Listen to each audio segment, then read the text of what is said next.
Good morning and welcome to today's First Thursdays. My name is Cheryl Johnson Ransaw, Director for the Office of Employee Development and Wellness Services. And today's topic is American Diabetes Month.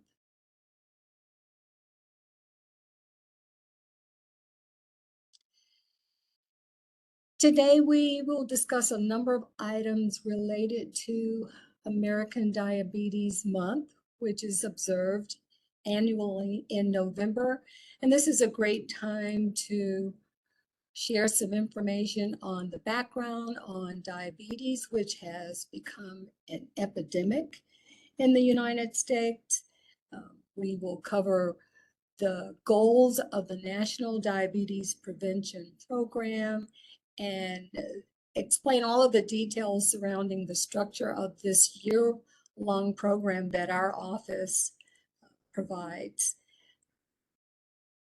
We will cover expectations of participants and go into detail about eligibility, assessment, and enrollment for those who might be interested in participating.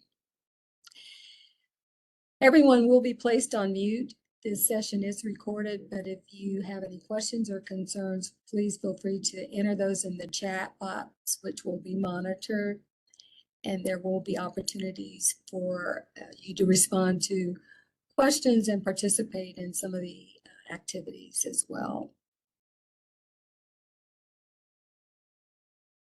So let's start with some fast facts about diabetes. 98 million Americans have prediabetes, and that is 1 in 3 people. That's an alarming number, one that certainly we need to take note of. When we did some research on some of these facts as it relates to diabetes and pre-diabetes, these are the most recent statistics that are available. In terms of pre-diabetes in the United States, 88 million adults, or more than 33% of the population, have pre-diabetes in the United States. That's 8 in 10 people with pre-diabetes that don't even know that they have it. In terms of diabetes in the United States, 34.2 million adults, nearly 10% of the population, have been diagnosed with diabetes. And it's been reported that 1 in 5 people with diabetes don't know that they have it.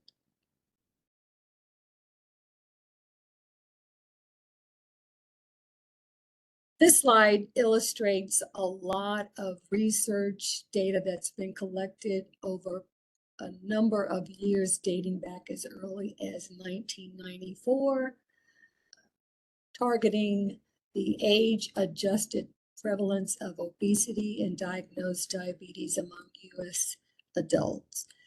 So if you look at the top line under obesity, which is defined as a body mass index greater than 30, dating back as early as 1994, which was the first year that data was collected, you see, based on the colors, how the data is collected and how it breaks out from coast to coast.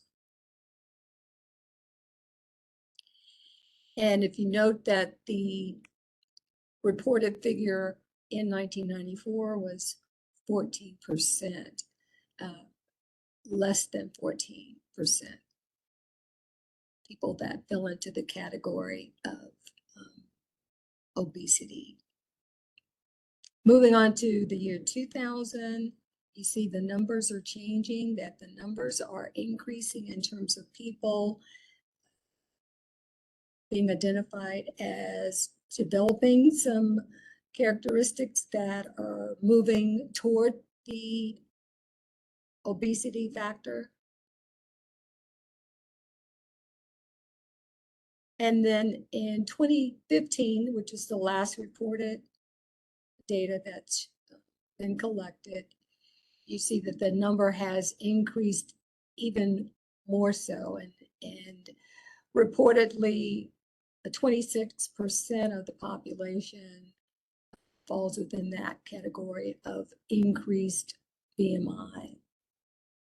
So clearly, these illustrations show that people have been developing the risk factors toward diabetes.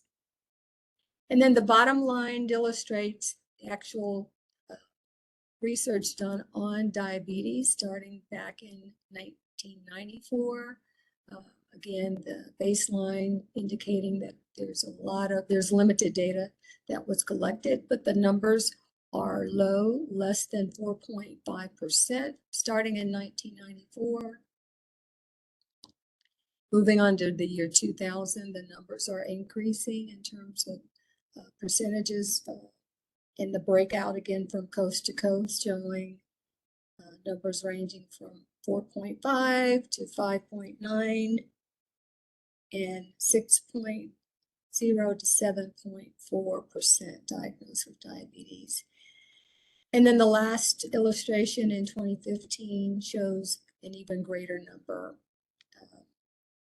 ranging from 7.5 to greater than 9% diagnosed with diabetes. So clearly we see that there's unfortunately a shift towards people developing diabetes. We'd like to target Georgia facts, statistics, and identify, first of all, that 1 out of 10 adults have diabetes in Georgia. Diabetes is a leading cause of death in Georgia.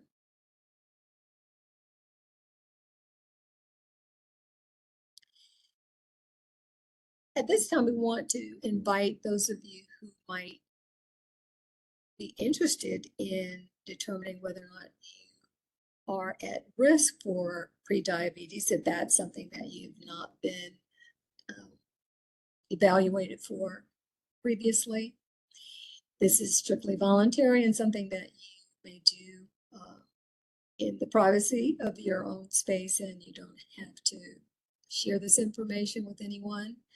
But we ask that you just get set up if you are going to participate, and you'll need a pen or pencil to write with and a piece of paper to record your points.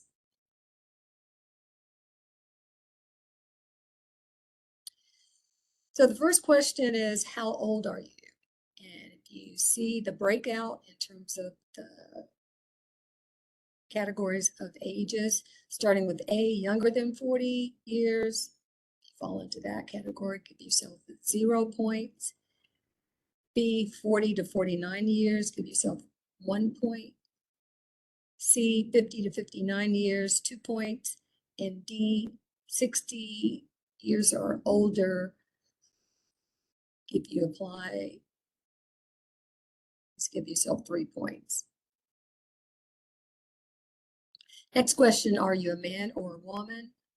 A, if you're a man, give yourself 1 point. B, if you're a woman, 0 points. Next question, have you ever been diagnosed with gestational diabetes? A, yes, give yourself 1 point. B, no, 0 points. Next question, do you have a mother, father, brother, or sister with diabetes? A, yes, 1 point. B, no, 0 points. Next question, have you ever been diagnosed with high blood pressure? A, yes, equals 1 point. B, no, equals 0 points. Next question, are you physically active?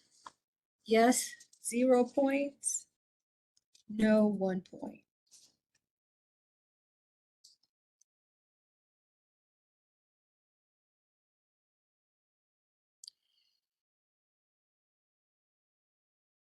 Last question, what is your weight category? And for this question, you want to refer to the chart to the right. And based on the breakout, the first column is height.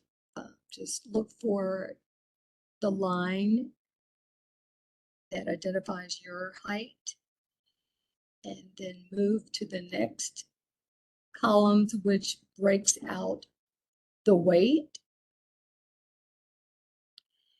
And depending on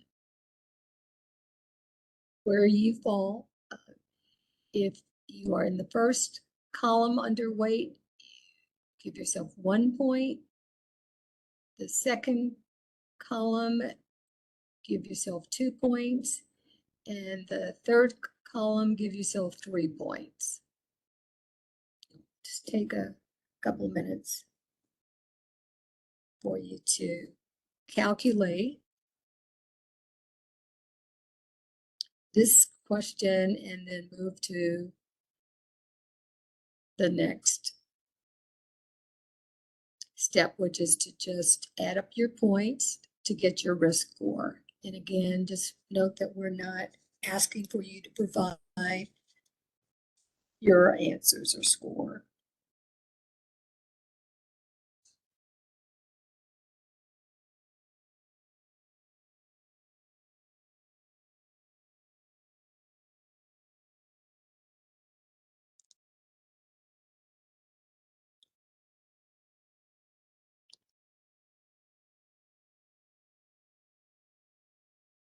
Okay, so you've had enough time to add your points.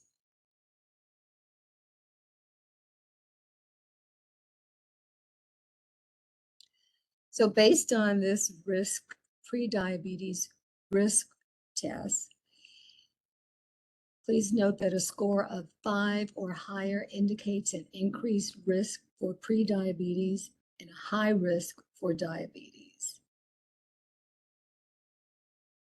And without intervention, it is projected that 5 to 10% of people with prediabetes will transition to type 2 diabetes every year.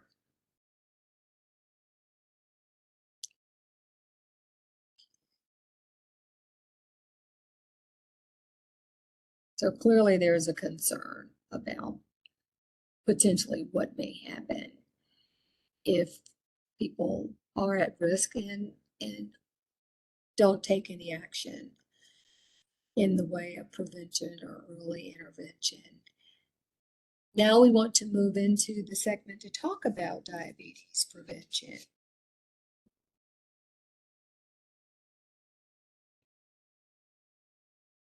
According to the American Diabetes Association, patients with prediabetes should be referred to an evidence-based intensive behavioral lifestyle intervention program modeled on the diabetes prevention program to achieve and maintain 7% loss of body weight and increase moderate intensity physical activity, such as brisk walking, to at least 150 minutes per week.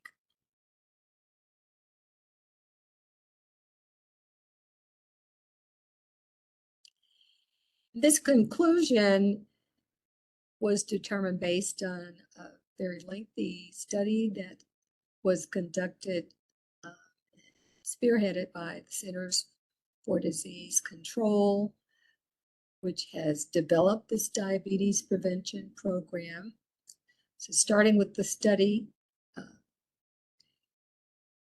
just to share some highlights about it, over 3,000 participants were involved in the study, all considered overweight with pre-diabetes. They were split into 3 groups. One group was provided medication for their symptoms. The other group, lifestyle intervention, and the third group was given placebo. And these participants were followed over a 3-year period.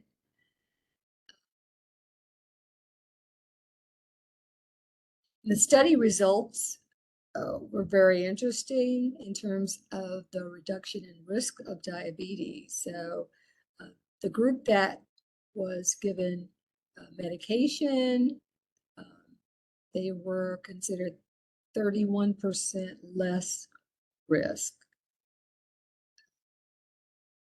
The other group that were involved in lifestyle change, participating in a diabetes prevention program approach, that number was increased to 58% in terms of less risk. So it's quite a significant difference in the groups. So to break it down even further, weight loss was the most important factor in lowering the risk for type 2 diabetes. And the effect of weight loss on the risk for type 2 diabetes was the same across the board, regardless of sex, socioeconomic status, race, or ethnicity. Millions of people with prediabetes in the United States can prevent or delay type 2 diabetes through modest weight loss as part of a structured lifestyle program.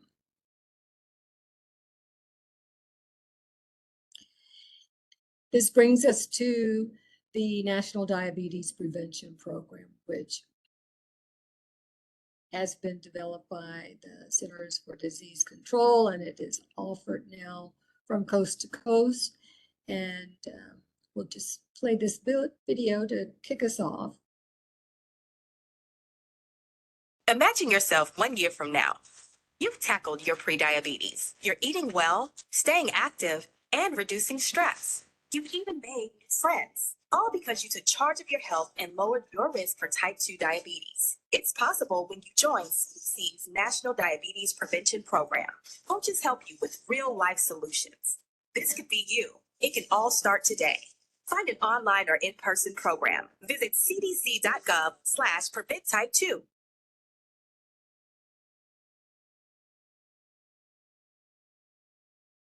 Imagine yourself 1 year. Okay. So let's talk about the National Diabetes Prevention Program.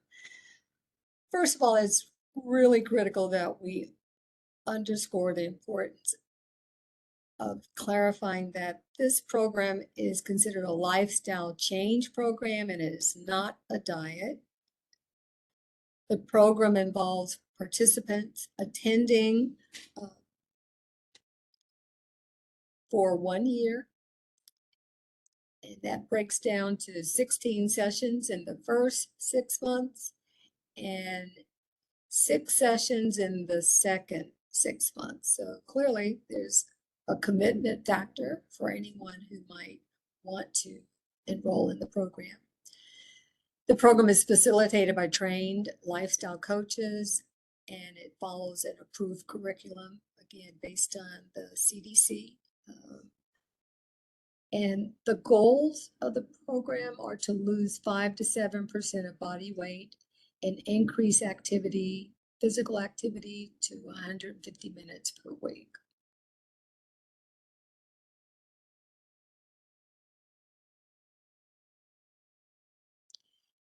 Let's talk a little bit more about this lifestyle change program approach. As I mentioned, it is facilitated by a trained lifestyle coach who works with a group of participants to help them reduce their risk of developing type 2 diabetes by 1, losing weight through healthy eating, 2, being more physically active, and 3, learning to identify and address barriers to healthy eating and physical activities. The goals are really clear and specific, and participants work towards losing 5 to 7% of their starting body weight and getting 150 minutes of physical activity each week. So this is all measurable, and it clearly is about offering support through the process. Let's talk about some of the the sessions that are designed for the program. So in the first 6 months, again, these are weekly sessions in the first 6 months. Some of the topics range from healthy eating, reading labels, increasing physical activity, calorie monitoring, stress management, staying motivated, tips while eating out. And then the second half of the program, the topics range from recipe modification, stepping up physical activity, maintaining positive thoughts, preventing relapse, vacation and holiday prep, heart health, and type 2 diabetes education.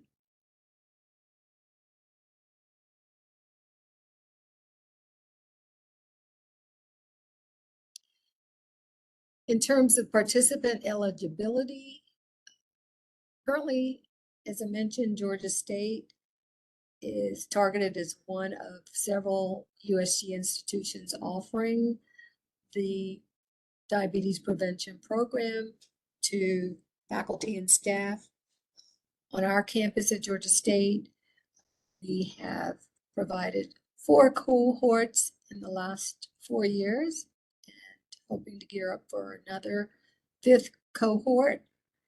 Eligibility is pretty clear and simple that you are Georgia State University faculty or staff. At this point, it is also an opportunity for employees from other USG institutions to participate, just depending on the availability, space availability for the group. You must be 18 years or older. You must be overweight or obese, which equates to a BMI of 25 or greater. And you should be diagnosed with prediabetes, at risk, high risk of prediabetes, based on a high risk risk assessment test, or previously diagnosed with gestational diabetes. And last but not least, willing to participate in a year-long program.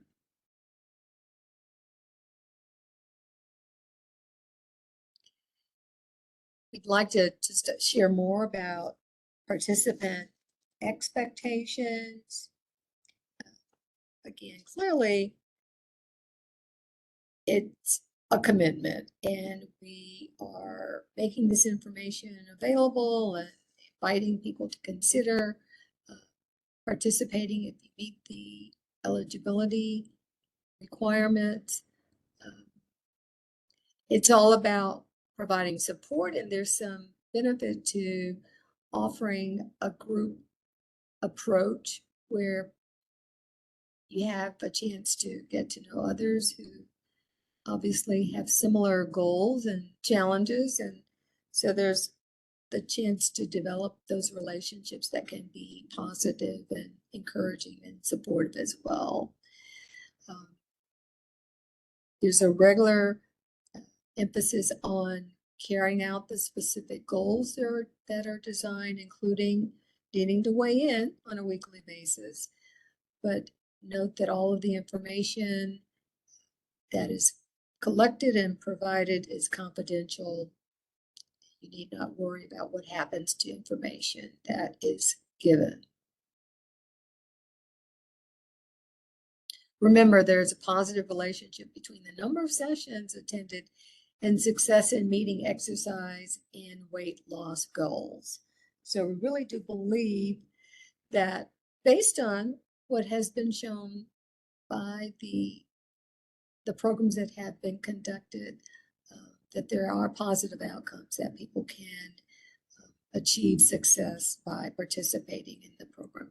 And so at this point, we are inviting people to reach out if you are interested in participating in the program. We are at the point of collecting names and gearing up for the possibility of rolling out a program the beginning of the new year. If you are interested, you may email me at cjransaw@gsu.edu to request there's the official pre-diabetes risk assessment test and a program application to see if you do qualify. And it's as simple as that. If you have any questions at this time, certainly let me know. If not today, certainly you may reach out at any time if you have questions and just email me directly. And definitely if you would like to be considered for the program and want the information that you need, just reach out and make that request. It's as simple as that.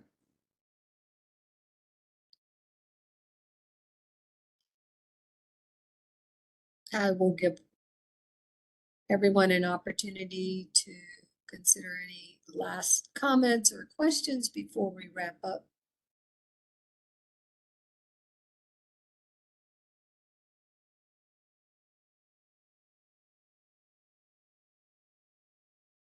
And there appear to be none today, so I just want to say thank you to everyone who has attended today's session. Hope that it has been informative and meaningful. And again, if you have additional questions or an interest in exploring the diabetes prevention program, just reach out and let me know. So that concludes our session. Everyone take care and enjoy the rest of your day.